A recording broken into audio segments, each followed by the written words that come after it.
Well, Josh Williamson, it's so good to have you on my podcast today. Thank you, Jack. Uh, would you let people know? You and I got connected over this roadmap thing that I do, right? hmm How did you discover this roadmap idea? Okay. Yeah, I love telling this story because I'm in the gym and I'm listening to a My First Million podcast.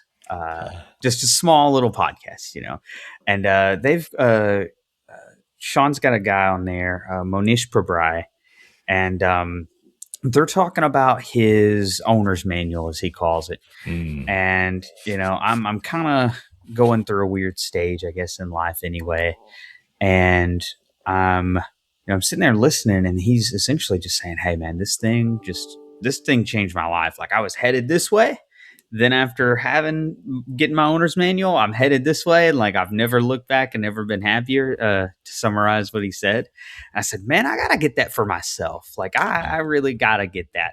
So I start digging around and trying to figure out, okay, like how does one even get something like this? And I said, you know what? I'm just gonna go to the guy that he used. Like I'm just gonna go straight to the top. Okay, we're not gonna climb the ladder. We're not gonna mess around with it. I'm going straight to the top.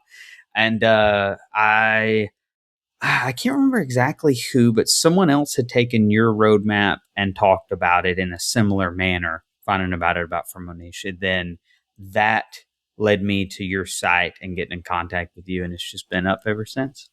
Oh, that's great. So you were going through uh, a trying time, or a questioning time, or an uncertain time. What was bothering you?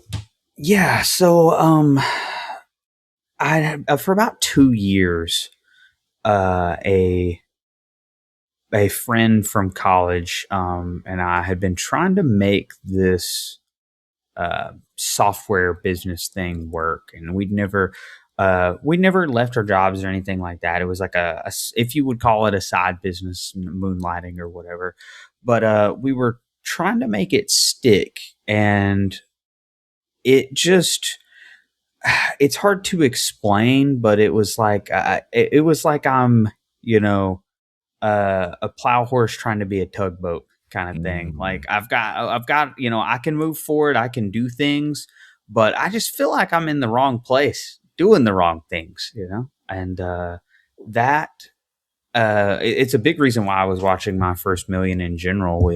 Both of us watch their podcast on and off for business related things. So. So it didn't exactly fit what you were doing, No, no, it didn't. but you didn't know what would fit.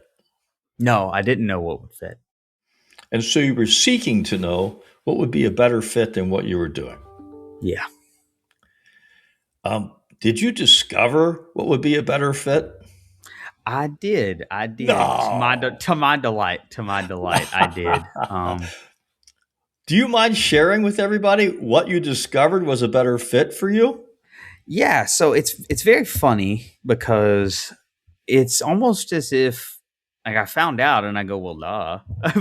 but that's how ingrained it was. Yeah, I'm an optimizer. I'm an optimizer. I like optimizing things. I love turning knobs and watching numbers go up and those kinds of things. So, You know, I've never discovered another optimizer, at least not yet, okay. because these roadmaps are very unique, like fingerprints. Everybody's different. So I did discover that you're an optimizer, which means whatever you do, you want to tweak it, improve it, systematize it, refine it, develop it. You just naturally do that. And you're really good at it, aren't you? Yeah, I would say so. And it's one of those things I didn't know I was good at. I just kind of took it as for granted. I took it like, oh, it's like, what do you mean? I'm good at breathing. Of course I'm good at breathing. I've been doing it my whole life. Now, learning that you're an optimizer, or getting clarity that you're an optimizer, I mean, somebody might wonder, well, what good is that? Like, there's no jobs that I've ever seen where somebody's advertising for an optimizer. How do you turn that into an occupation? It's very funny because, in a way, I I don't even have to change jobs. I just Hmm. have to view my current one through a different lens, and I got better at it because of it. But even still, I've opened up to through working with you and your encouragement, um, helping other people optimize things. There are so many puzzles out there that need to be solved by an optimizer. So in my specific case, something I do in my off time is to help business owners optimize things that are wrong with their business is the most blanket way to say it. I find a lot of people struggle to make the connection. They're just so in the weeds in their own business. They struggle to make the connections to optimize that. And then my tech background makes it even easier. So there could be people who have a good business idea. That doesn't mean they know how to optimize. Right. Or people who are great at marketing. That doesn't mean they know how to optimize. Exactly. So they could have a business that has a good idea, even a good process, but it, it could be probably much better for Hmm. many. Would you think a half of the businesses out there would benefit from an optimizer? Half's probably underestimating. So yeah, I would agree. Maybe three-quarters of the Three businesses out quarters there? seems more like it, and it might even go all the way to the 90th percentile. I'm not sure, so I don't have enough data on that one yet. But So in fact, you could be a very busy guy if you went out there and optimized for people. mm-hmm, mm-hmm. You said you didn't have to change jobs. You could just look at things through the lens of optimizing. Can you describe anything you've done differently because you started using that lens? Yeah. So, gosh, it's almost like you. That's a deep, if you will, a question with many different roads to take, because it's a little bit almost as if there's some self acceptance there of realizing who I am and what I'm prone to do. Um, so yeah, I have this is a weird one, but I've always struggled to put, we'll say, numbers to feelings or things like that. And it's a weird one because it's like I knew I had this I don't know, this flywheel of being an optimizer, and it started making me look at life differently.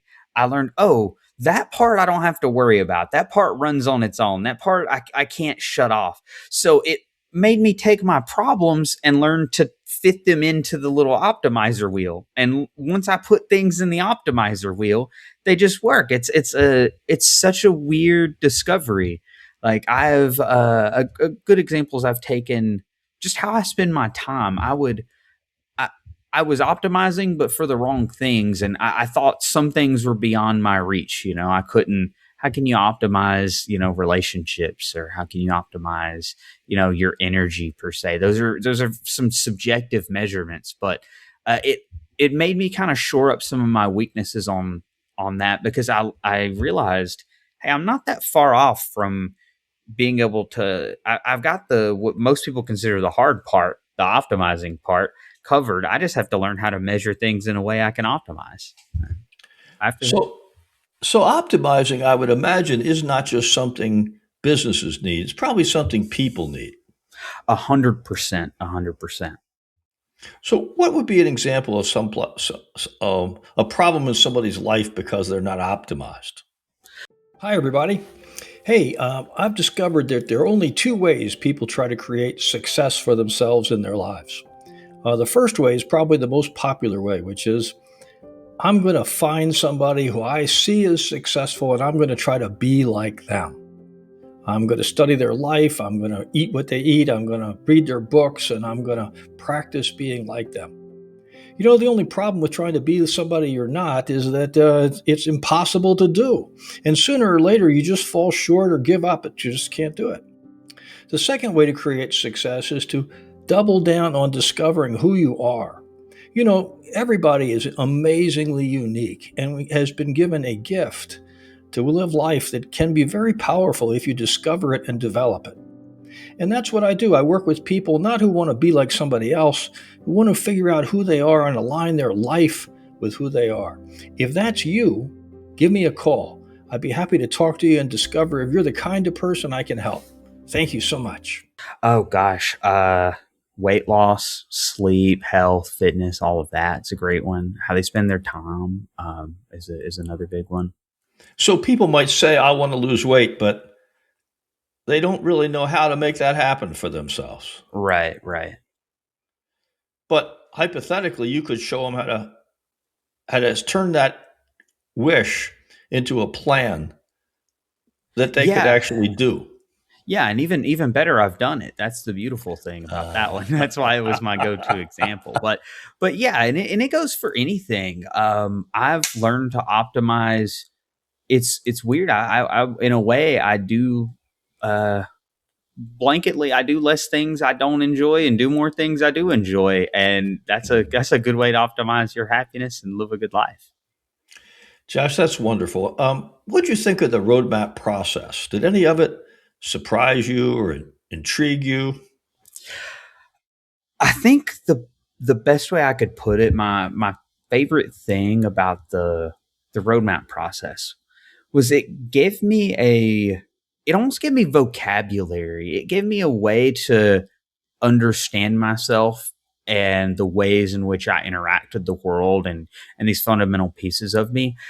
And it also cleared up a lot of the interpersonal tension. I mean, it's not as if you get a roadmap and everything's solved, but it's like almost learning to speak the language of yourself. And when you learn these things about yourself, these in a way, I can be a rule follower and a rule breaker, for example. Mm-hmm. And when you learn that those two can coexist or something, it's just such a huge unlock because I would I would go back and forth on, am I this kind of person, am I that kind of person, what am I Ah. doing, and it just provided a lot of clarity for that.